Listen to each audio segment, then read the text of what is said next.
Bismillahirrahmanirrahim. Assalamualaikum warahmatullahi wabarakatuh. Alhamdulillahilladzi hadana li hadza wa ma kunna linahtadiya laula an hadanallah. Wa asyhadu an la ilaha illallah wahdahu la syarikalah wa asyhadu anna Muhammadan abduhu wa rasuluhu sallallahu wa sallama alaihi wa ala alihi wa sahbihi ajma'in. Amma ba'du. Ikhwani fillah rahimani wa rahimakumullah. Sampai pada pembahasan masih la allati linafil jinsi ya, belum selesai.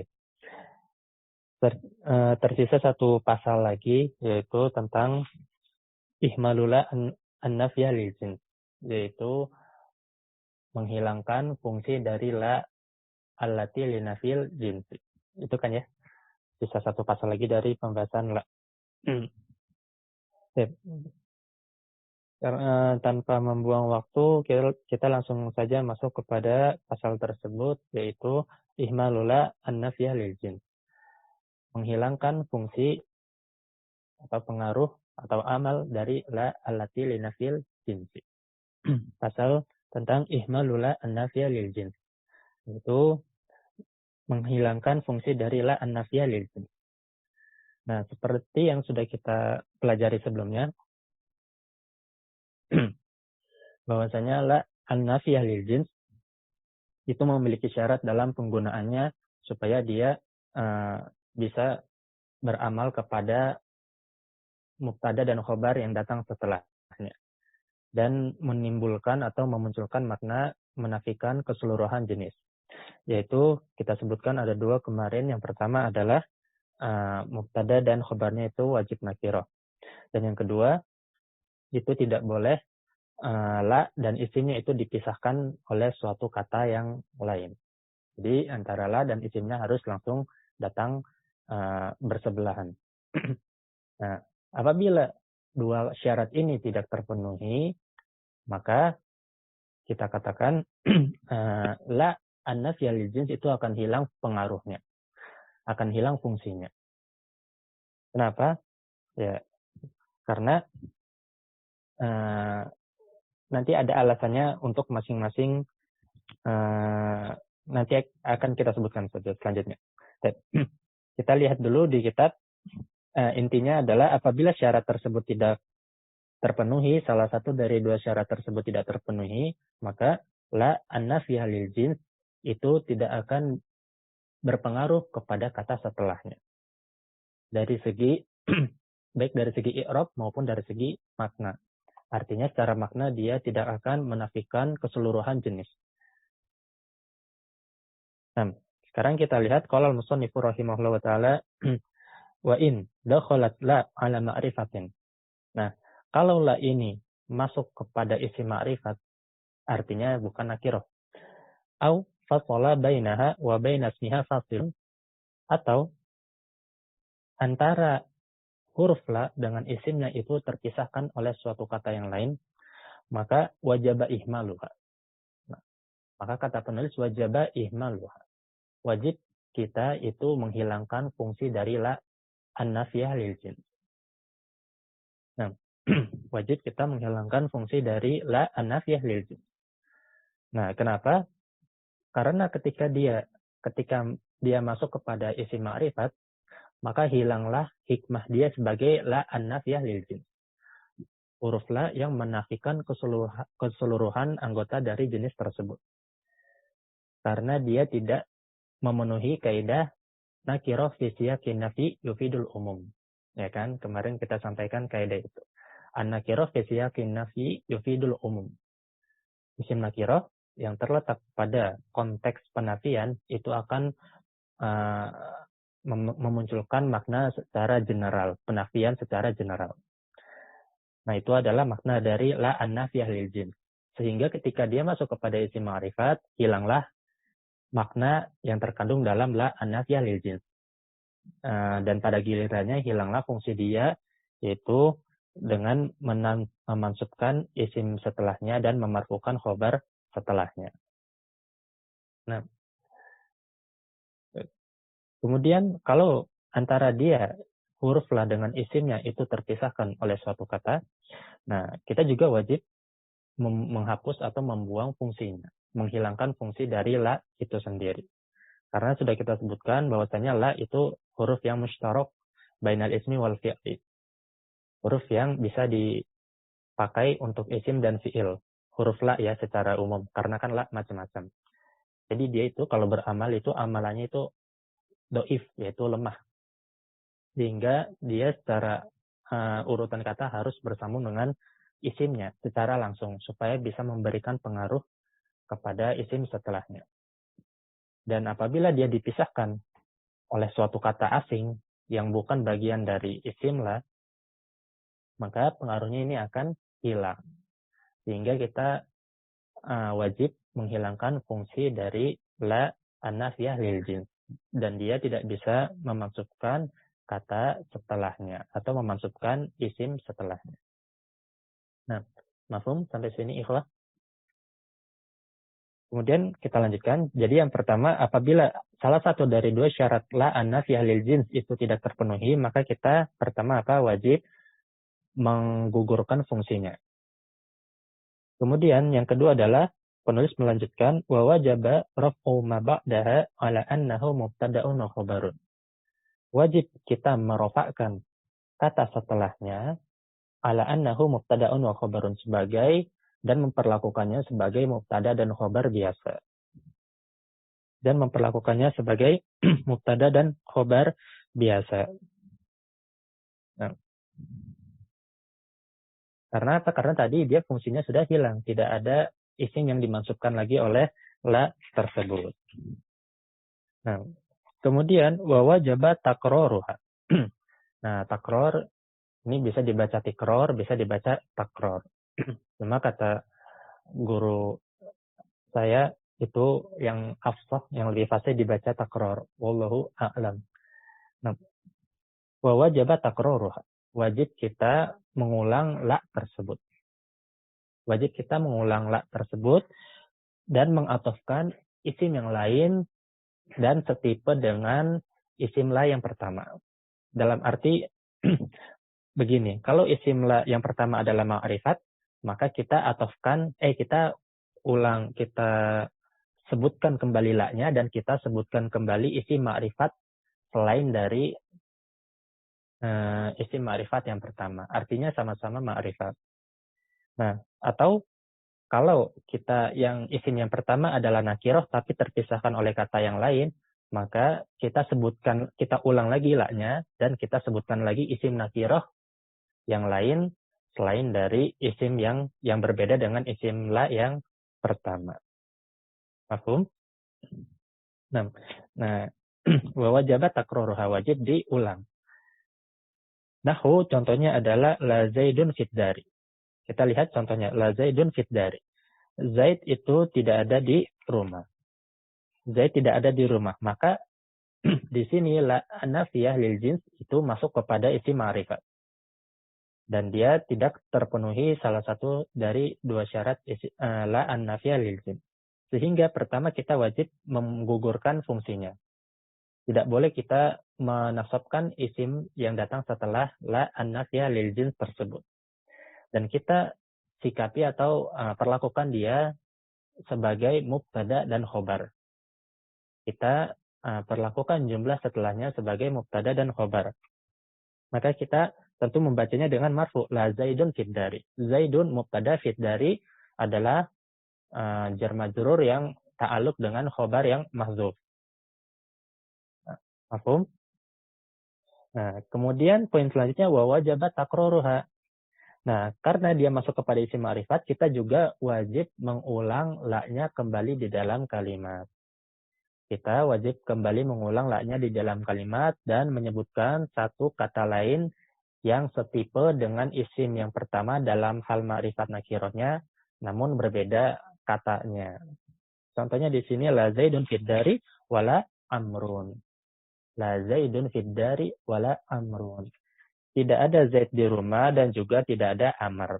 La-nya diulang dan disebutkan isim, kita atofkan isim setelahnya kepada isim la yang pertama. Dan ini contoh ketika la masuk kepada isim ma'rifat. Kemudian contoh yang kedua, bagaimana jika la itu masuk kepada isim nakiroh namun dipisahkan oleh kata lainnya. Antara la dan isimnya dipisahkan oleh kata lainnya. Nah, dicontohkan di sini walafid dari rojulun wala imra'atun. Walafid dari rojulun wala imra'atun. Nah, la di sini masuk kepada isim nakirah. Isimnya yaitu rojulun, ya kan? Isimnya adalah rojulun. Nah, namun dia antara huruf la dan isimnya dipisahkan oleh fid dari, yang mana jar majrur ini sebagai khobarnya atau terikat dengan khobar yang mahdzuf. Nah, sehingga karena dia terpisah antara huruf la dan isimnya, maka kita wajib menggugurkan amalannya dan kita sikapi isim dan khobar yang datang setelahnya sebagaimana mubtada dan khobar yang normal, ya kita baca marfu. Kemudian kita wajib takroruha. Dan kita wajib mengulang la serta menyebutkan, mengatafkan kata lain yang setipe dalam ma'rifat dan nakirah, namun berbeda kata. La fid dari rojulun wala imra'atun. La fid dari rojulun wala imra'atun. Di rumah itu nggak ada seorang laki-laki dan tidak ada juga seorang perempuan. Nah, contohnya di surat Yasin ayat 40, di mana Allah berfirman, la syamsu yanbaghi laha an tudrikal qamar. La syamsu yanbaghi laha an tudrikal qamar. Nah, di sini ada la an-nafiyah lil jins. Nah, hanya dia masuk kepada isim ma'rifat. Hanya saja la an-nafiyah lil jins ini masuk kepada isim ma'rifat, yaitu asyams. Oleh karena itu, kita wajib menggugurkan amalannya. Kita wajib menggugurkan amalannya dan kita sikapi isim setelahnya sebagai mubtada serta kita wajib takroruha. Kita wajib mengulang la dalam kalimat dan menyebutkan kata yang lain. Dan menyebutkan kata yang lain. Nah, coba Rodli, mana la yang diulang serta kata lain yang disebutkan dalam ayat tersebut? La syamsu. Dan yang diulang itu walailu. Nah, ahsanta. La syamsu ini adalah la yang pertama beserta mubtada'nya. Kemudian karena dia tadi wajib diulang, maka la-nya dimunculkan lagi yaitu walalailu sabiqun nahar. Walalailu sabiqun nahar. Nah, walalailu ini adalah la yang ulangan, la yang mukarrar. La yang diulang, kemudian al-lail dia adalah diatofkan kepada asyams. Nah, ini ketika masuk kepada isim ma'rifat. Mafhum ya? Kemudian contoh untuk yang masuk kepada isim nakirah. Di surat As-Saffat ayat 47 kita lihat Allah berfirman la fiha ghaulun wa lahum anha yunzafun. La fiha ghaulun. Nah, di sini la an-nafiyah lil jins masuk pada isim ma'rifat yaitu ghaul. Itu adalah artinya di sini khamar atau alkohol. Nah, hanya saja antara huruf la dan isimnya dipisahkan oleh khobarnya yaitu fiha. Khobarnya berupa jar majrur yaitu fiha.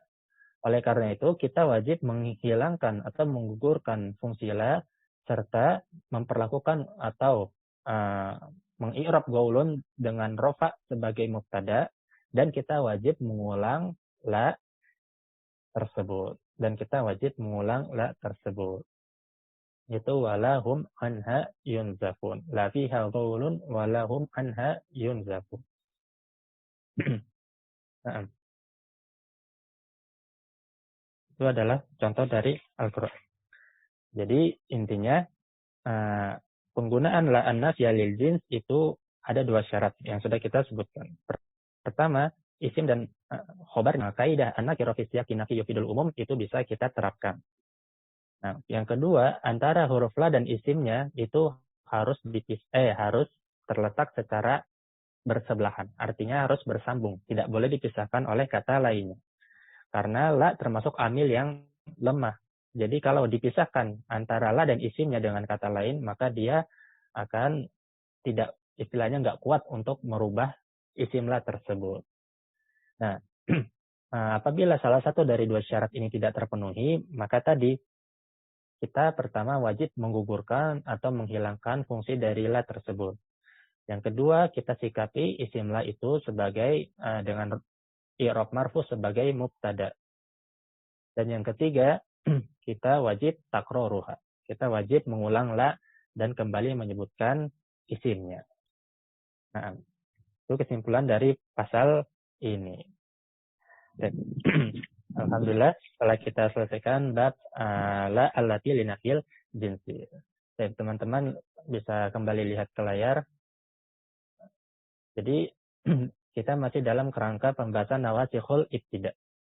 Amal-amal atau kata-kata yang menghapus aturan mubtada dan khobar. Di mana mubtada dan khobar itu hukum asalnya harus kedua-duanya marfu. Dan baru saja kita selesaikan bagian yang kedua dari nawasihul ibtida, yaitu mayan sibul mubtada wa yarfa'ul khobar.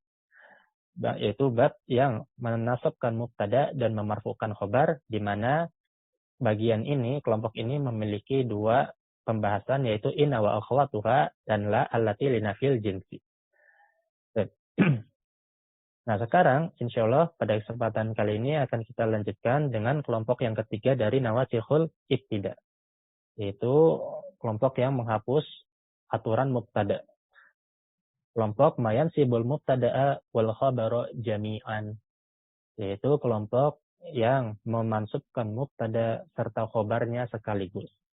Jadi mubtada dan khobarnya itu sekaligus kita mansubkan sebagai maf'ul bi.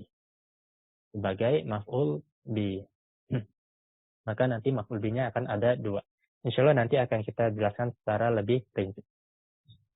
Baik, untuk kelompok ketiga dari nawasihul ibtida ini hanya ada satu pembahasan, yaitu dhanna wa akhawatuha. Yaitu dhanna wa akhawatuha. Dhanna artinya adalah fiil-fiil yang berasal dari dhon, bisa berasal dari sangkaan atau bisa berasal dari keyakinan atau ilmu. Oke, kita akan masuk ke pembahasan dhanna wa akhwatuha yang merupakan kelompok terakhir dari nawasihul ibtida. Nah, ikhwani fillah rahimani wa rahimakumullah. Sebelum masuk ke kitab, kita muqaddimah sedikit untuk memberikan gambaran secara global. Jadi dhanna wa akhwatuha merupakan kelompok ketiga dalam nawasihul ibtida. Nah, di mana tujuan dari penggunaan dhanna dan saudari-saudarinya itu adalah untuk memunculkan kesan bahwasanya kalimat yang kita ucapkan itu berasal dari keyakinan ataukah dari dhon kita. Dhon itu prasangka. Nah, misalkan kita ucapkan jumlah ismiyah biasa, di layar Anda tuliskan di Word. Misalkan kita ucapkan Zaidun qaimun. Nah, misalkan kita ucapkan Zaidun qaimun.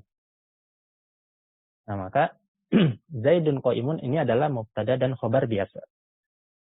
Tanpa memunculkan kesan bahwasanya kita mengucapkannya itu berasal dari prasangka kita atau berasal dari keyakinan kita. Nah, apabila kita ingin memunculkan kesan bahwasanya mubtada khobar tersebut atau jumlah ismiyah yang kita ucapkan itu berasal dari prasangka kita atau keyakinan kita, maka kita bisa menggunakan dhanna ataupun salah satu dari saudarinya. Misalkan kita pakai dhanna dulu. Dhanantu. Nah, dhanna ketika dia fa'ilnya dhamir muttasil ana, maka jadi dhanantu. Dhanantu. Nah, kemudian mubtada dan khobar setelahnya itu akan menjadi mansub dua-duanya. Karena dia dhanna wa akhwatuha itu yang sibul mubtada'a wal khobaru jami'an. Dhanna dan saudari-saudarinya akan memansubkan mubtada dan khobarnya sekaligus. Maka Zaidun qaimun itu akan menjadi Zaidan qaiman. Zaidan qaiman. Ini perubahan dari segi i'rab. Nah, dari segi makna, maka orang yang mendengar itu akan paham bahwasanya kita mengucapkannya itu berasal dari zon kita, dari perasaan kita. Dhanantu Zaidan qa'iman. Saya menyangka bahwasanya Zaid itu berdiri. Saya menyangka bahwasanya Zaid itu berdiri. Nah, itu adalah zona, fungsi dari zona wa akhawatuha. Nah, mafhum ihwah sampai sini? Jadi pahami ya. Nah, kita kembali lagi ke pembahasan zona wa akhawatuha. Nah, zona wa akhawatuha itu sendiri terbagi menjadi dua. Ada yang disebut dengan af'alul qulub dan ada yang disebut dengan af'alul tafsir. Af'alul qulub adalah fi'il-fi'il atau kata kerja yang berasal atau berkaitan dengan hati. Atau yang dilakukan dengan hati. Pekerjaan atau kata kerja yang dilakukan atau berkaitan dengan hati kita. Sedangkan af'alul tafsir itu adalah kata kerja yang menunjukkan perubahan dari satu bentuk ke bentuk lainnya. Kata kerja yang menunjukkan perubahan dari satu keadaan ke keadaan lainnya. Itu disebut af'alut tafsir. Nah, kemudian af'alul qulub ini sendiri itu ada 4 kelompok. Ada 4 kelompok. Yang pertama, dia itu yadullu alal yakin. Kelompok yang menunjukkan perbuatan tersebut itu berasal dari keyakinan kita. Kelompok yang menunjukkan makna yakin, makna pengetahuan yang pasti. Kemudian yang kedua yaitu kelompok yang menunjukkan bermakna, kelompok yang bermakna zon, yaitu prasangka kuat. Zon yaitu prasangka kuat. Sebelumnya mungkin teman-teman pernah mendengar marotibul idrok. Siapa yang pernah dengar marotibul idrok, tingkatan dari ilmu? Siapa yang pernah dengar? Gimana marotibnya? Marotibul idrok. Pertama apa? Yang yakin. Yang paling atas 100%. Pengetahuan 100% itu disebut apa istilahnya? Ini dalam penyebutan ini. Sulfikih. Oh. Iya betul. Yang pertama apa? Yang 100%. Pengetahuan pasti. Al-yakin. Al-yakin atau dalam kata lain al-ilm. Al-yakin atau al-ilm. Hasan Pak. Al-yakin. Ini garis miring keyboard Arab yang mana ya? Sufana. Au al-ilm. Ini adalah pengetahuan yang 100%. Yang kedua adalah di bawah yakin, tingkatannya apa? Di bawah yakin tingkatannya apa? Anda lupa antara asyak atau asyak ya? Asyak atau apa? Yang lain ada yang tahu? Apa yang tahu? Di bawah yakin? Terlihat ada akhwat yang menjawab zon ahsanti. Benar. Di bawah yakin adalah al-zon. Nah, al-zon dia adalah prasangka yang prasangka kuat. Dia antara 51% sampai 99% lah istilahnya gitu. Kalau yakin kan 100%. Zon itu adalah 51 sampai 99% kira-kira. Kemudian di bawah zon ada yang 50-50. Apa namanya? Baina wa baina. Di bawah zon ada, itu adalah tingkatan yang 50-50. Dan yang keempat, di bawah syak, apa? Nah ini prasangka lemah. Istilahnya apa ya kalau kita?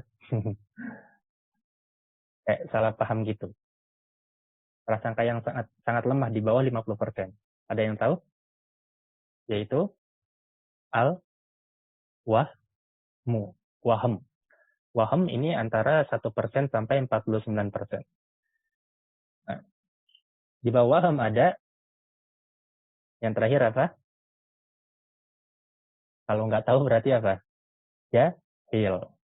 Tapi ini jahil yang dimaafkan. Al-jahlu al-basil. Al-jahlul basil. Jahil yang tidak tahu tapi enggak. Tapi apa ya? Tapi dia sadar kalau dia memang tidak tahu.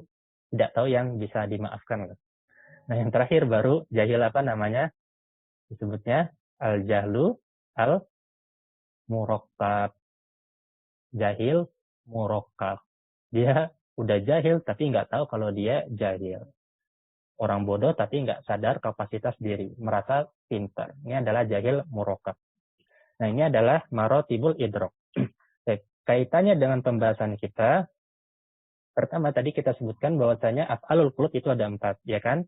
Yang pertama ya dulu alal yakin. Ya dulu alal yakin artinya adalah dia pada marotibul yang pertama, al yakin atau al ilm, mengetahui dengan pasti atau 100% pengetahuan. Kemudian yang kedua, ya dulu ala dhon. Ya dulu ala dhon itu berarti marotib yang kedua, al dhon antara 51% sampai 99%. Prasangka kuat lah istilahnya.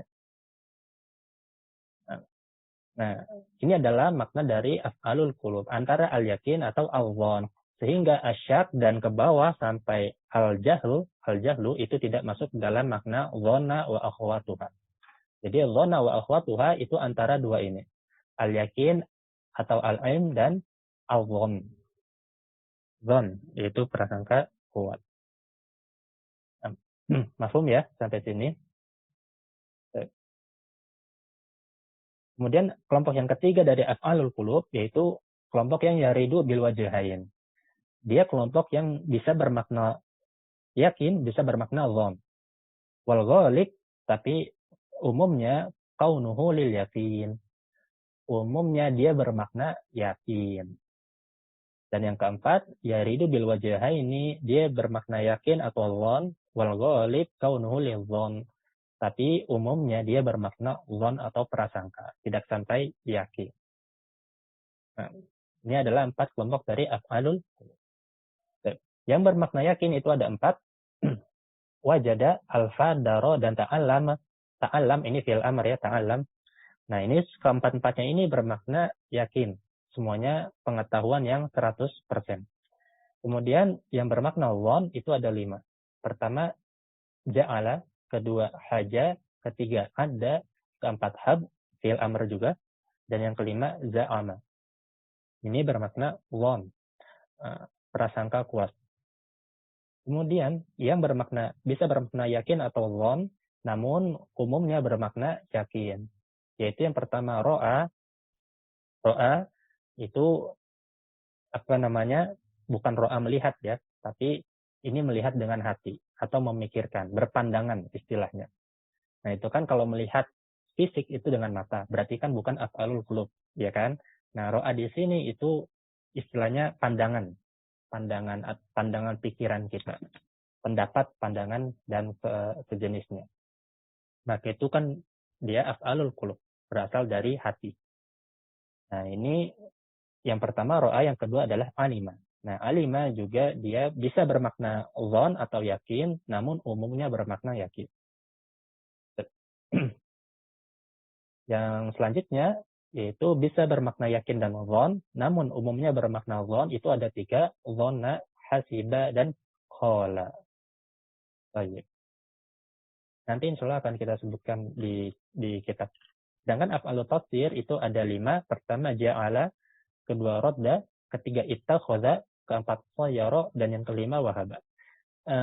Intinya kelima fi'il ini itu bermakna at-tafsir, yaitu menunjukkan perubahan keadaan dari satu keadaan menuju keadaan yang lain. Menunjukkan perubahan dari satu kondisi ke kondisi yang lain. Itulah af'alut tafsir. Sekarang kita buka kitabnya, bab tentang dhonna wa akhwatuha. Qala al-musannif rahimahullah ta'ala dhonna wa akhwatuha. Sekarang kita masuk ke bab dhonna wa akhwatuha. Faslun, fasal wa amma dhonna wa akhwatuha. Adapun dhonna wa akhwatuha fa innaha tadkhulu ba'da istifai fa'iliha 'ala al-mubtada'i wal khabar. Maka dhonna wa akhwatuha itu masuk kepada mubtada dan khabar ba'da istifai fa'iliha. Setelah fa'ilnya itu disebutkan. Jadi dhonna di sana fa'ilnya itu harus disebutkan terlebih dahulu baru masuk kepada mubtada dan khabar. Nah, fatansibuhuma ala annahuma maf'ulani laha. Maka setelah dia dhana wa akhwatuha ini masuk kepada mubtada dan khabar, maka dia akan berefek memansubkan mubtada dan khabar tersebut ala annahuma maf'ulani laha, dan menjadikan mubtada dan khabar tersebut sebagai maf'ul bih dua-duanya untuk dhana ataupun saudari-saudarinya. Jadi jumlah ismiyah yang asalnya adalah mubtada dan khabar, setelah kemasukan dhana atau saudari-saudarinya, maka kini statusnya menjadi maf'ul bih kedua-duanya. Mubtada maf'ul bih yang pertama, khabar maf'ul bih yang kedua. Sampai sini? Jadi sudah tahu ya, setelah dia menjadi mansub, kemudian mansubnya sebagai apa? Jawabannya mansubnya sebagai maf'ul bih. Maf'ul bih yang pertama dan yang kedua. Sampai sini paham ya? Ta'rif dari dhana wa akhwatuha. Wa hiya naw'ani. Kemudian penulis melanjutkan, dan dhana wa akhwatuha itu ada dua. Ahaduhuma af'alul qulub. Salah satunya atau yang pertama adalah af'alul qulub. Fi'il-fi'il yang berkaitan dengan hati. Fi'il-fi'il yang berkaitan dengan hati. Karena ini disebut af'alul qulub karena dia maknanya antara dhon atau yakin. Namanya dhon atau yakin itu tentu berasal dari hati, ya kan? Gak mungkin tangan saya yakin, kaki saya yakin. Enggak, karena keyakinan itu berasal dari hati kita. Hati saya atau hati kita yakin atau berprasangka kuat. Nah, yang pertama af'alul qulub. Wahia, dan dia anggotanya adalah wanantu, wa hasibtu, wa khiltu, wa ra'aitu, wa alimtu, wa za'amtu, wa ja'altu, wa hajautu, wa adabtu, wa hab, dan seterusnya sampai ta'alam bimakna i'lam. Sampai ta'alam bimakna i'lam. Nah, ini tadi sudah kita sebutkan semua di kitab, di muqaddimah. Ta'alam bimakna i'lam. Karena ta'allama, dia kan berasal dari fi'il madhi, ta'allama ya ta'allamu ta'alluman, ya kan? Ta'allama itu bisa bermakna belajar, ya kan? Ta'allama itu bermakna belajar. Namun kalau dia maknanya belajar, maka dia bukan tergolong dhana wa akhwatuha. Dia tidak termasuk dari dhana wa akhwatuha. Tapi kalau ta'allam bermakna i'lam, pelajarilah atau ketahuilah atau yakinilah. Maka i'lam bermakna yakinilah. Maka ta'alam di sini tergolong dhana wa akhwatuha karena dia bisa memiliki dua maf'ul bi. Karena dia bisa memiliki dua maf'ul bi. Nah, adapun masing-masing dari makna dari fi'il-fi'il yang disebutkan ini, dari af'alul qulub ini tadi sudah kita sebutkan. Yang menunjukkan yakin yang mana saja, kemudian yang menunjukkan dhon yang mana saja, kemudian yang umumnya dhon mana saja, dan umumnya yakin yang mana saja. Kalau fi'il muta'addi li maf'ul lain itu memang kan bisa dijadikan majhul, dan yang pertama kan menjadi naibul fa'il ya. Kemudian yang fi'il maf'ul bi yang kedua tetap mansub sebagai maf'ul bi. Itu kalau muta'addi kepada maf'ul lain dan bukan bagian dari dhana wa akhwatuha. Tapi kalau dhana wa akhwatuha, ana pribadi belum pernah lihat contohnya. Wallahu a'lam. Nah, ada lagi?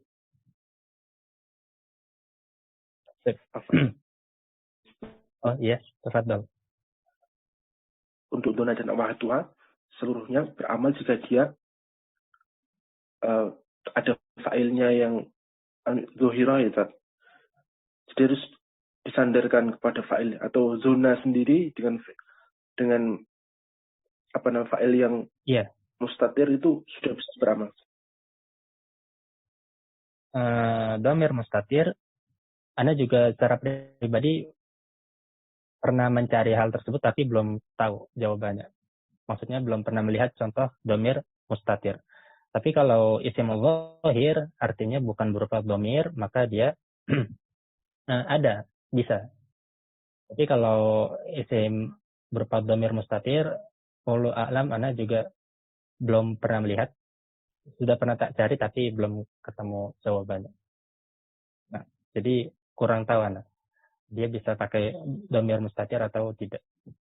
Nah, ya kalau itu memang ana belum pernah lihat apakah dia dibentuk majhul ataukah dia dibentuk fa'ilnya berupa dhamir mustatir.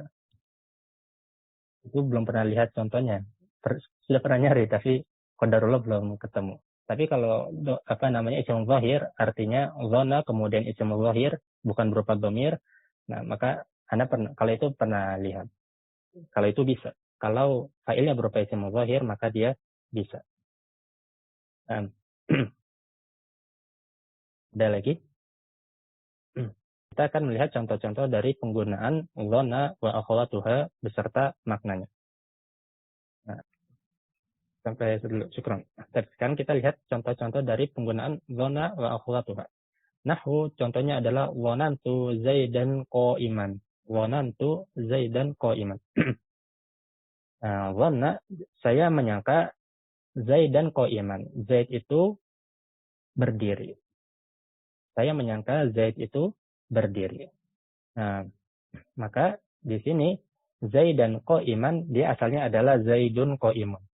Kemudian kita masukkan dhanna dan di sini fa'ilnya adalah dhamir muttasil tu, takdiruhu ana dhanantu, maka Zaidun qa'imun akan berubah menjadi mansub sebagai maf'ul bi dari dhanantu. Dhanantu Zaidan qa'iman. Maka kalau di i'rab Zaidan maf'ulun mansubun wa alamatun maf'ulun bihi awalun mansubun wa alamatun nasbihi fathatun zahiratun fi akhirih. Itu Zaidan. Kemudian yang qa'iman maf'ulun bihi tsanin, maf'ul bi yang kedua mansubun wa alamatun nasbihi fathatun zahiratun fi akhirih. Dan tanda nasabnya adalah fathah zahirah. Nah, jadi Zaidan qa'iman dia dua-duanya adalah maf'ul bi dari dhanna. Jelas ya? Contoh yang pertama gampang. Nah, sekarang kita lihat yang kedua. Wa qawli syair, dan juga contohnya hasibtu tuqa wal juda khayra tijarati. Hasibtu. Nah, hasibtu, hasiba di sini bisa bermakna apa tadi? Dia tergolong kelompok yang mana? Baik, kita lihat. Hasiba dia adalah termasuk fi'il yang yaridu bil wajhain. Termasuk fi'il yang bisa bermakna yakin dan bisa bermakna dhon. Nah, wal ghalib tapi umumnya kaunuhu lidhon. Umumnya dia bermakna dhon. Hasibtu tuqa wal juda khayra tijaratin. At-tuqa yaitu ketakwaan, wal juda dan kedermawanan khayra tijaratin adalah perdagangan yang terbaik. Adalah perniagaan yang terbaik. Nah, kalau antum melihat makna dari syair ini, maka kita bisa menentukan atau mengatakan bahwasanya makna hasibtu di sini adalah tayaqqantu. Maknanya lil yakin. Maknanya itu yakin. Karena apa? Karena maknanya benar. At-tuqa wal jud adalah khayra tijarah. Ketakwaan dan kedermawanan merupakan sebaik-baiknya perniagaan. Ini benar kan? Nah, maka di sini hasiba karena dia bisa bermakna yakin atau dhon, maka kita bisa maknai dia dengan al-yakin. Di sini bisa bermakna al-yakin. Saya yakin bahwasanya ketakwaan dan kedermawanan merupakan sebaik-baik tijarah. Walaupun dia ghalibnya untuk al-dhon. Tapi kan di sini ada indikatornya. Nah, maka di sini mubtada khobarnya yang masuk yang mana? At-tuqa dan At-tuqa. Nah, jadi ada berapa tuh maf'ul bih-nya? Jadi ada berapa maf'ul bih-nya? Dua ya? Ada dua. Kok ada tiga tadi? Yang bukan mana yang bukan? Sudah bukan kayaknya. Dia Asanta. Khayra tijarah itu kedua. Nah, asanta. Jadi asalnya adalah at-tuqa khayru tijaratin. Kemudian ditambahkan wal jud atau kepada at-tuqa. Maka yang maf'ul bih pertama adalah at-tuqa dan maf'ul bih yang kedua adalah khayra. Maf'ul bih yang kedua khayra, sedangkan al-jud adalah ma'tuf kepada at-tuqa. Nah, mafhum ya ikhwah? Nah. Kemudian contoh yang ketiga, wa khiltu amran syakhisan. Wa khiltu amran syakhisan. Nah, khiltu khola, dia tadi kelompok yang mana? Nah, di sini ada dia sekelompok sama hasiba. Yaridu bil wajahaini wal ghalib kaunuhu lidhon. Dia bisa bermakna yakin atau dhon, namun umumnya bermakna dhon. Amron syakhisan. Amron itu manusia. Bukan syakhisan di sini maknanya musafiron.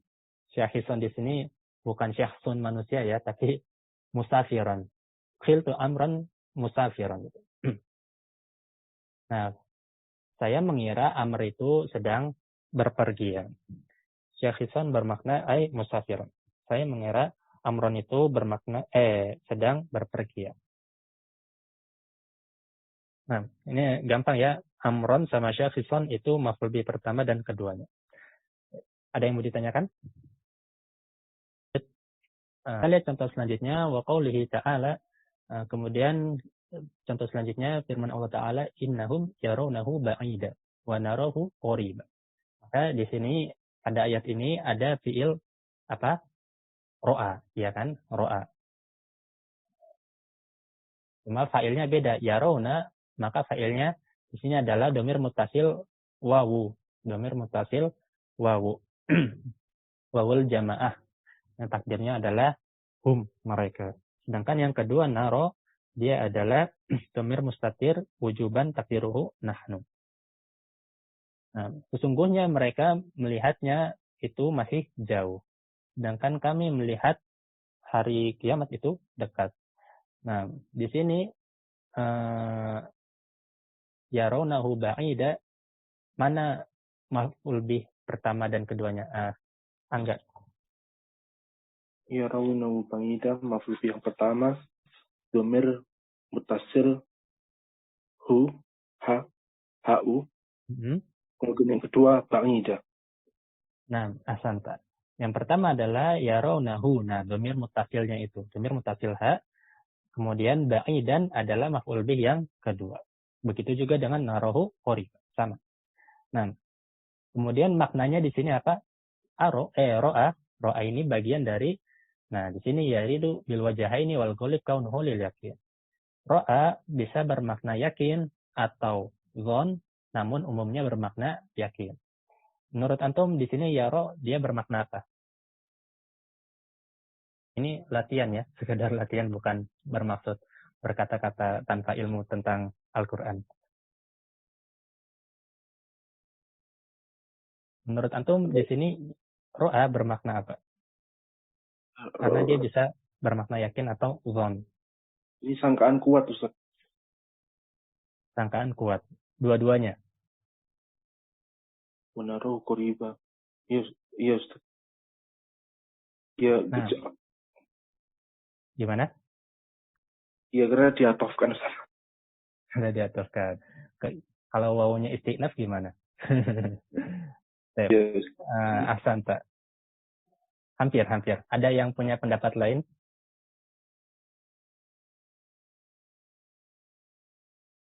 Ada yang punya pendapat lain? Hampir betul. Setengah betulnya. Karena cuma ada dua. Satu betul, satu masih kurang tepat. Gak ada yang tahu? Di sini disebutkan oleh sebagian ulama, yaro yang pertama itu bermakna dhon. Yaro yang pertama bermakna dhon. Karena itu diucapkan oleh siapa? Di sini humnya ini siapa? Innahum yarawnahu ba'ida. Humnya ini siapa? Siapa? Siapa yang melihat hari kiamat itu jauh?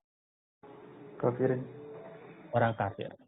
Nah, maka mereka hanya bisa dhon, berprasangka saja. Itu pun tingkatan dhonnya entah 51% ataukah 99%. Sedangkan wanaruhu qariba. Naruh kita itu siapa? Yaitu orang-orang muslim. Di mana kita meyakini bahwasanya kiamat itu dekat. Maka karena kita sebagai muslim itu yakin, maka ro'a yang kedua itu bermakna al-ilm atau al-yakin. Nah, jadi antara ro'a pertama dan kedua itu berbeda karena perbedaan dari subjek atau fa'ilnya. Nah, mafhum ya? Sampai sini. Ya. Nah, kemudian juga contoh selanjutnya wa qoulihi ta'ala fa in alimtumuhunna mu'minatin. Fa in alimtumuhunna mu'minatin. Nah, kalau kalian itu alimtumuhunna mu'minatin mengira. Nah, di sini alima itu bermakna, alima itu bagian dari apa? Dia bisa bermakna yakin atau bisa bermakna zon. Bisa bermakna yakin atau bisa bermakna zon. Namun di sini mungkin untuk lebih jelasnya kita lihat ayatnya. Ya,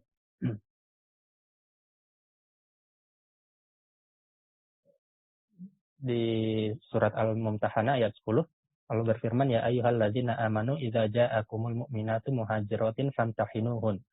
Wahai orang-orang yang beriman, kalau datang kepada kalian wanita-wanita beriman muhajiratin dalam keadaan berhijrah, ya, ini dalam tafsir Al-Sa'di disebutkan ketika perjanjian Hudaybiyah. Nah, maka ketika mereka berhijrah itu famtahinuhun. Jangan langsung dikembalikan kepada orang kafir ketika mereka berhijrah dari Darul Kufur kepada Darul Iman. Tapi ujilah mereka apakah benar mereka beriman ataukah tidak. Allahu a'lamu biimanihim. Sedangkan Allah lah yang lebih tahu tentang keimanan mereka. Kemudian disebutkan fa'in alimtumuhunna mu'minatin. Kalau kalian menduga kuat bahwasanya mereka itu benar-benar beriman, fala tarji'uhunna ilal kufar. Maka janganlah kalian kembalikan mereka kepada orang-orang kafir. Tapi biarkanlah mereka berada di tengah-tengah lingkungan orang Muslim. Berbeda kalau laki-laki. Ini kan perempuan. Nah, maka sama Syekh As-Sa'di di sini ditafsirkan fa'in alimtumuhunna mu'minatin anyam tahinuhunna. Beliau mengatakan anyam tahinuhunna wa yakhtabiruhunna bima yadhharu bihi sidquhunna. Maka hendaklah kalian orang-orang muslim, yaitu para sahabat waktu itu, menguji dan mengetes mereka. Bima yadhharu bihi sidquhunna. Dengan keadaan yang nampak dari diri mereka. Apakah mereka benar-benar beriman ataukah tidak.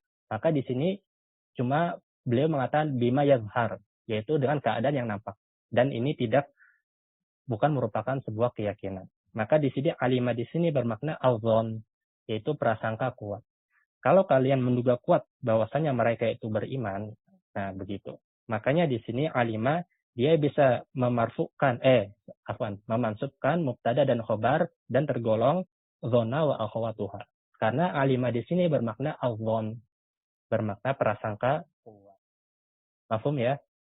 Bukan alima bermakna mengetahui. Kalau mengetahui kan Allahu a'lamu biimanihim. Allah yang lebih tahu tentang keimanan mereka. Sedangkan kita kan nggak tahu tentang isi hati orang. Kalau mengetahui dia bukan zona wa akhwatuha. Kalau bermakna arafa bukan bagian dari zona wa akhwatuha. Tapi karena dia bermakna zon di sini dugaan kuat, maka dia zona wa akhwatuha dan bisa memansubkan mubtada dan khobar sekaligus sebagai maf'ul bih untuk dirinya. Nah, mafhum sampai sini untuk contoh ini. Tanya Ustaz.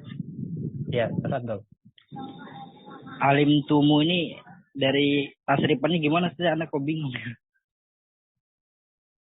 Alim tumu dari mana yo?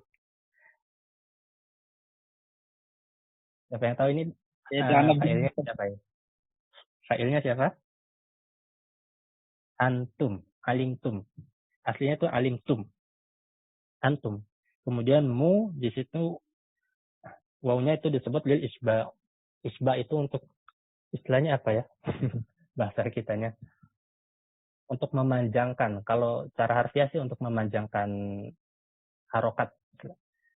Untuk memanjangkan harokat. Nah ini kalau di syair ini mungkin nanti ketika teman-teman belajar alfiyah nanti akan sering menemukan huruf-huruf tambahan untuk isba dalam rangka memanjangkan harokat supaya enak didengar.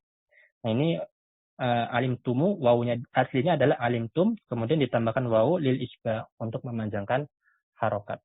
Itu jadi Alim. fa'ilnya itu tasrifanya alimtum. Kalau nggak ada kita lanjutkan baca contoh setelahnya. Contoh selanjutnya saya tadi lagi ya. Cuma di tempat Ana nggak ada ini. Beda cetakan. Kayaknya tadi antum menyebutkan satu contoh lagi. Cuma di tempat Ana nggak ada. Afwan, nggak bisa bahas yang itu. Jadi kita langsung masuk ke contoh setelahnya. Wa qawli syair. Kemudian juga za'amat ni syekhon walastu bi syekhin. Innama syekhu man yadibu dabiban. Za'amat nih di sini fa'ilnya siapa berarti? Fa'il dari za'ama di syair. Wa za'wa ini Ustaz. Nah, Iya. anu mustatir Ustaz, damir mustatir. Takdirnya Domir iya. mustatir. Nah, oh ya berarti ini jawaban bertanya tentang fa'il domir mustatir. Ana nggak ngalah tadi. Iya, za'amat nih berarti dia zona wa akhwatuha bisa berupa domir mustatir karena taknya itu alamat taknis, bukan merupakan domir. Jadi pertanyaan antum tadi, apakah zona wa akhwatuha bisa fa'ilnya bisa syair merupakan hujjah dalam bahasa Arab? Maka berarti bisa berupa domir mustatir. Nggak tahu kenapa Anda nggak kepikiran ya pas baca syair ini. Kalau dia domir mustatir. Nah, kembali lagi ke pembahasan za'amat ni syekhon walastu bi syekhin. Nah, perempuan itu menganggapku za'ama, dia ini bermakna kelompok yang mana tadi za'ama dia adalah ya dulu ala dhon. Dia itu bermakna dhon, mengira.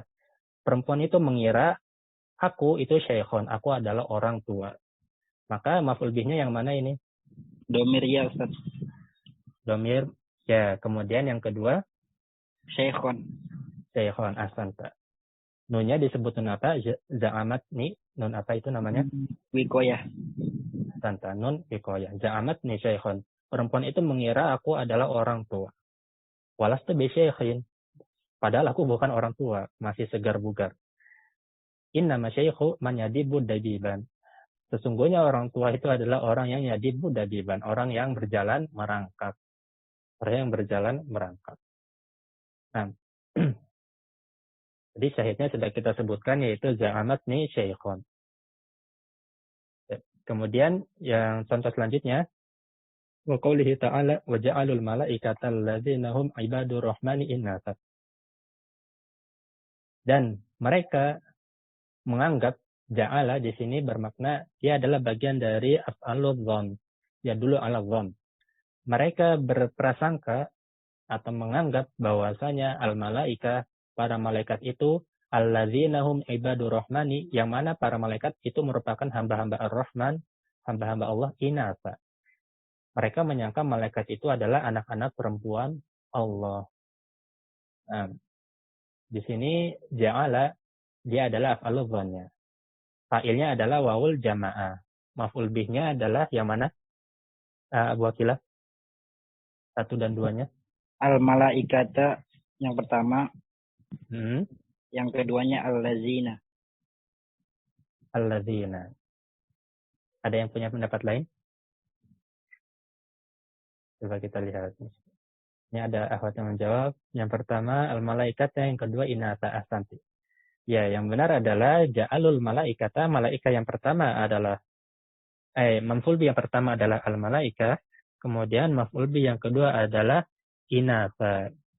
Nah, kemudian di sana alladzina isim mausulnya sebagai apa? Jawabannya sebagai na'at dari al-malaika. Sedangkan hum ibadur rahman adalah jumlah ismiyah yang merupakan silah mausul la mahalla laha minal i'rab. Nah, jelas ya, maf'ul bi yang pertama malaika dan yang kedua adalah inasa. Nah, maka di sini Allah menggunakan frase ja'alu, yang mana ja'ala di sini bermakna al-dhon, bermakna dugaan saja.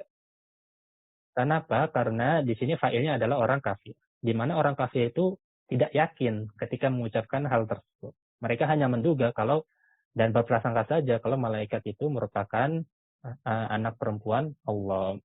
Subhanallah. Nah, jelas ya.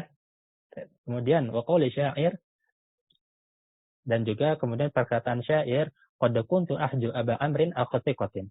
Ahju ini dari fiil haja. Haja di sini tergolong mana? Yaitu ya dulu ala dhon, bagian dari fiil yang hanya bermakna dhon saja. Qad kuntu ahju aba amrin akhtiqatin. Sungguh dulu aku mengira, dulu aku menduga Abu Amr itu adalah seorang yang terpercaya. Orang yang bisa dipercaya. Hatta alamat bina yauman mulimmatu. Hatta sampai alamat, yaitu nazalat, terjadilah pada kami yauman, pada suatu hari, mulimmatun, yaitu suatu musibah, suatu kejadian tidak enak. Sampai terjadilah musibah pada kami di suatu hari. Di mana ketika musibah tersebut terjadi, ternyata si Abu Amr ini dia kabur dan tidak bertanggung jawab. Padahal dulu kita kira Abu Amr adalah seorang yang thiqah, seorang yang terpercaya dan bisa dipercaya. Nah, maka di sini syahid dari syair ini adalah ahju, ya. Ahju fa'ilnya adalah siapa ini? Domir waw jamaah. Wawul jamaah. Nah, ada yang punya pendapat lain?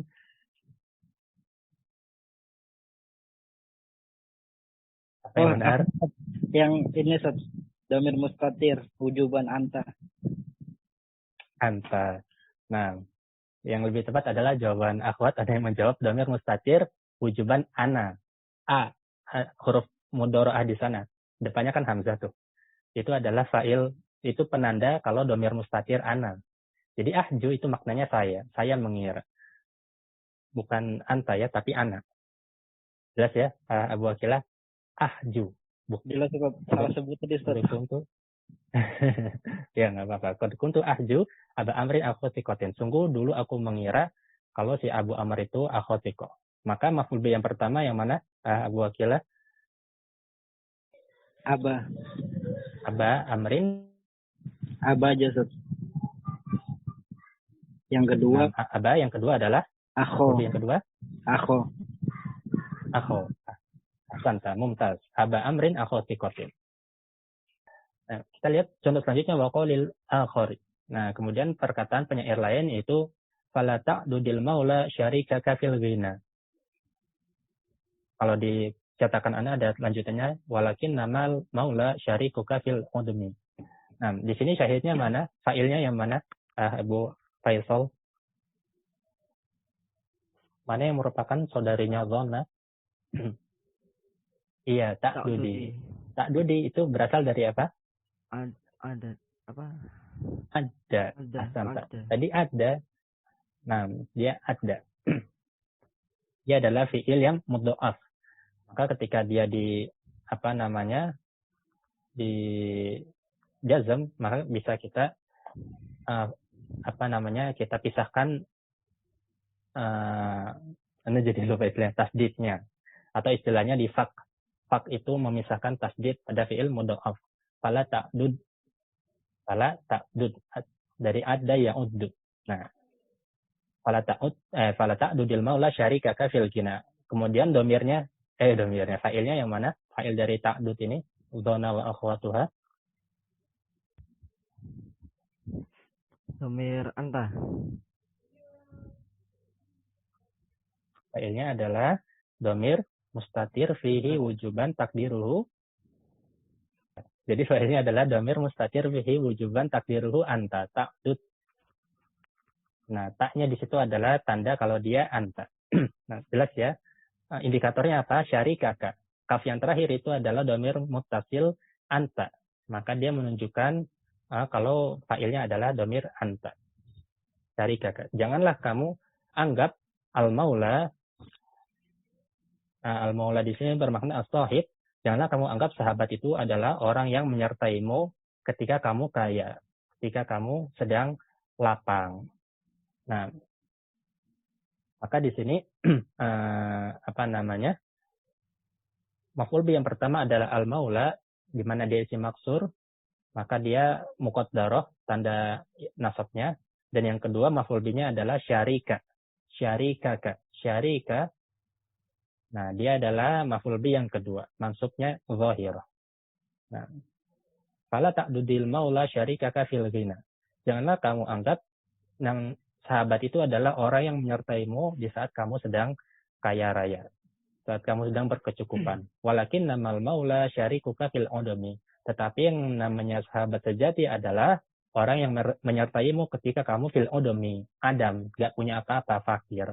Nah itu kalau dia tetap setia sama kamu, maka dia adalah sahabat sejatimu. Nah, di sini ada dia bermakna al-zon.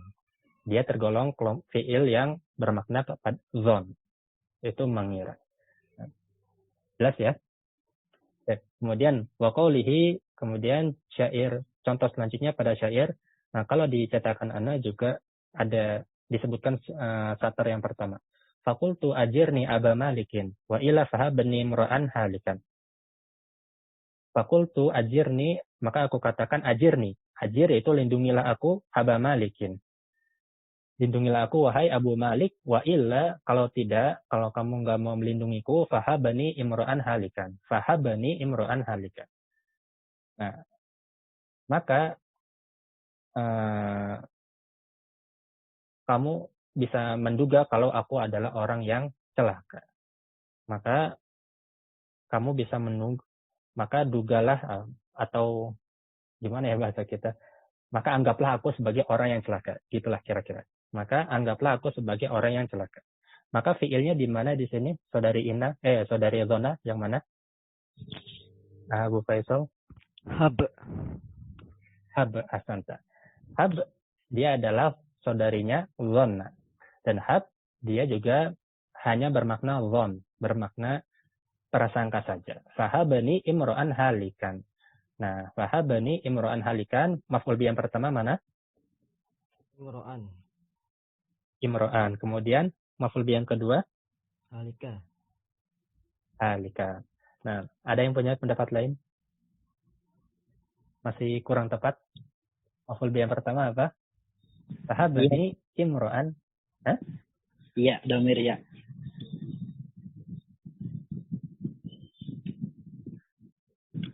Nah, asanta. Benar. Fahabani, nah pertama. Domir ya takdiruhu ana. Kemudian imro'an adalah maf'ul bi yang kedua. Kemudian kalau gitu halikan sebagai apa? Halikan sebagai naat, asanti. Halikan adalah naat. Nah, hab fi'il amar, fa'ilnya adalah mahdzuf, mustatir wujuban takdiruhu anta. Kemudian ya maf'ul bi yang pertama, imro'an maf'ul bi yang kedua, halikan naat dari imro'an. Anggaplah aku sebagai orang yang binasa. Nah, selanjutnya firman Allah Ta'ala wa qalihi wa tajiduhu indallahi huwa khaira. Nah, di sini tajidu dia dari fi'il wajada. Fi'il wajada. Nah, wajada dia adalah fi'il yang bermakna al-yakin. Fi'il yang bermakna al-yakin. Nah, kemudian di sini fa'ilnya adalah wawul jamaah. Fa'ilnya adalah wawul jamaah karena dia af'alul khamsah yang dia di situ i'rabnya jazm. Nah, kemudian hu di sana adalah maf'ul bi yang pertama. Tajiduhu indallahi huwa khairan. Hu adalah maf'ul bi yang pertama, khairan adalah maf'ul bi yang kedua. Khairan adalah maf'ul bi yang kedua. Nah, sedangkan indallah dia adalah dzaraf, kemudian huwa adalah dhamirul fasl. Huwa adalah dhamirul fasl. Nah, kemudian udah 9:30. Kita habiskan contohnya saja ya. Kemudian wa qaulihi ta'ala dan juga contoh selanjutnya innahum alfau aba'ahum dhallin. Nah, di sini alfa. Dia fiilnya adalah alfa. Alfa dia bermakna ya dulu alal yakin. Dia bermakna yakin. Sesungguhnya mereka alfau, meyakini aba'ahum dhallin. Sesungguhnya mereka meyakini bahwasanya nenek moyang mereka yang menyembah selain Allah itu adalah orang-orang yang dhall, orang-orang yang tersesat. Nah, maka di sini alfa fa'ilnya adalah wawul jamaah, kemudian maf'ul bih pertama adalah aba'ahum, aba'a, maf'ul bih pertama, maf'ul bih yang kedua adalah dhalin. Maf'ul bih yang kedua adalah dolin, orang-orang yang tersesat. Nah, sesungguhnya mereka meyakini bahwasanya nenek moyang mereka adalah orang-orang yang tersesat. Kemudian contoh selanjutnya, wadaraitu Zaidan qa'iman. Wadaraitu Zaidan qa'iman. Nah, daro di sini adalah fiil yang bermakna yakin. Sehingga di sini maknanya adalah saya yakin kalau Zaid itu berdiri. Daraitu Zaidan qa'iman. Saya yakin kalau Zaid itu berdiri. Nah, dan contoh yang terakhir, wa qali syair ta'allam shifa'an nafsi qahra aduwiha. Fabaligh bilutfin fi tahayyuli wal makri. Ta'allam. Nah, ta'allam tadi yang merupakan saudara dari dhanna itu maknanya apa? Maknanya adalah i'lam. Nah, bagaimana yang disebutkan di awal bab. Ta'allam di sini bermakna i'lam. Maka ta'allam, i'lam, ketahuilah atau yakinilah. Nah, ta'allam juga tergolong fiil yang bermakna al-yakin. Sehingga di sini bisa kita artikan atau terjemahkan ta'allam, yakinilah syifa'an nafsi, bahwasanya obat untuk jiwa itu qahra aduwiha. Itu adalah dengan menundukkan musuh dari jiwa tersebut. Menundukkan musuhnya. Nah, fabalik bilutfin, maka berusahalah secara maksimal dan secara teratur bilutfin, terarah fitahayul dalam menyiapkan siasat wal makri dan juga strategi tipu daya untuk mengalahkan musuh dari jiwa tersebut. Nah, syahidnya ada pada satar yang pertama yaitu ta'alam syifa'an nafsi qahra aduwiha. Ta'alam, i'lam, fi'il amr. Fa'ilnya adalah dhamir mustatir fihi wujuban anta. Kemudian syifa'a adalah maf'ul bih yang pertama wa huwa mudhaf, dan maf'ul bih yang kedua adalah qahra aduwiha. Qahra adalah maf'ul bih yang kedua mansub dengan tanda fathah wa huwa mudhaf. Nah, sampai sini Ikhwah, ada yang mau ditanyakan sebelum kita tutup? Tanya Ustaz, Nah, tafadhol. yang pada contoh di syair ini Ustaz, yang fakultu ajirni aba malikin, ini berarti masuk ke dalam jumlah fi'liyah Ustaz ya? Yang ajirni, fakultu ajirni aba malikin. Yang masuk ke dalam jumlah fi'liyah yang mana? Apanya yang masuk ke dalam jumlah fi'liyah? Yang ajirni ini Ustaz. Ajirni itu maksud antum dia saudarinya zona. Enggak, bukan Ustaz. Atau gimana? Ini maf'ul. Ini kan mahalnya maf'ul bi satu kan Ustaz, ajirni. Fil amr. Oh, Plus. Atau gimana Ustaz? bentar. Anda buka kitabnya dulu ya di ini. Di layar. Ya, fakultu ajirni aba malikin. Nah, yang dimaksud dengan masuk ke jumlah fi'liyah yang mana? Abu Akilah. Yang ajirninya Ustaz. Ajirni masuk kepada Berarti mahalnya sebagai maf'ul bi satu gitu Ustaz. kalau kita i'rab fakultu, maka ini kan fa bisa jadi jawab syarti. Kultu adalah fi'il madi dan dia bukan zona wa akhwatuha. Dia adalah fi'il madi biasa, bukan saudarinya zona. Fakultu, maka saya katakan kan gitu artinya. Ajirni aba malikin, ini adalah makulul qaul. Disebut makul atau kalimat yang diucapkan, kan fakultu, kalimat yang diucapkan. Maka ini bisa kita kategorikan dia adalah jumlah yang baru gitu. Jumlah tersendiri, jumlah yang baru. Ajirni, ajir adalah fi'il amr. Fi'il amr dan dia bukan bagian dari zona wa akhwatuha, bukan saudarinya zona, dan dia membutuhkan objek atau maf'ul bih, di mana di sini maf'ul bihnya adalah dhamir muttasil ya. Takdiruhu ana, lindungilah aku. Fa'ilnya adalah dhamir mustatir wujuban takdiruhu anta. Nah, jelas sampai sini Abu Akilah? Jelas Ustaz. Nah, sedangkan aba di sini dia adalah munada. Ajirni aba malikin. Takdirnya adalah ajirni ya aba malikin. Lindungilah aku wahai Abu Malik. Nah, begitu. Maka dia adalah munada yang harfun nidanya itu mahdzuf.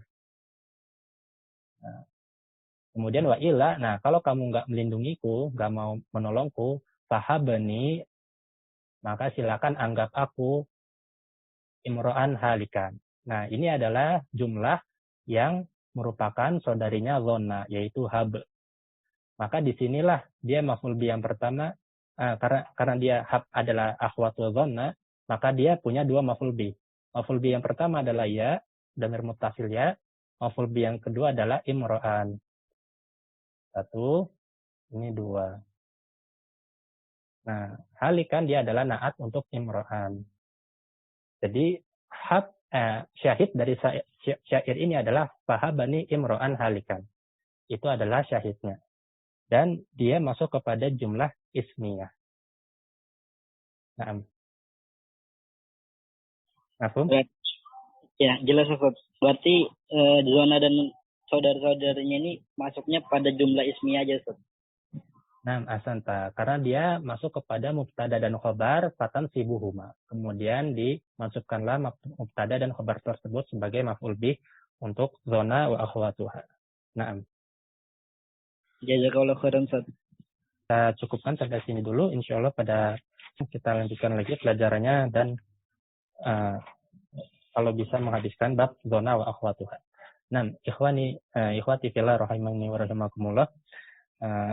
Kita cukupkan sampai sini pelajarannya. Ana minta maaf apabila ada kekurangan dan kesalahan dalam penyampaian. Wallahu taala a'lam. Subhanakallahumma bihamdika asyhadu an la ilaha illa anta astaghfiruka wa atubu ilaik. Assalamualaikum warahmatullahi wabarakatuh.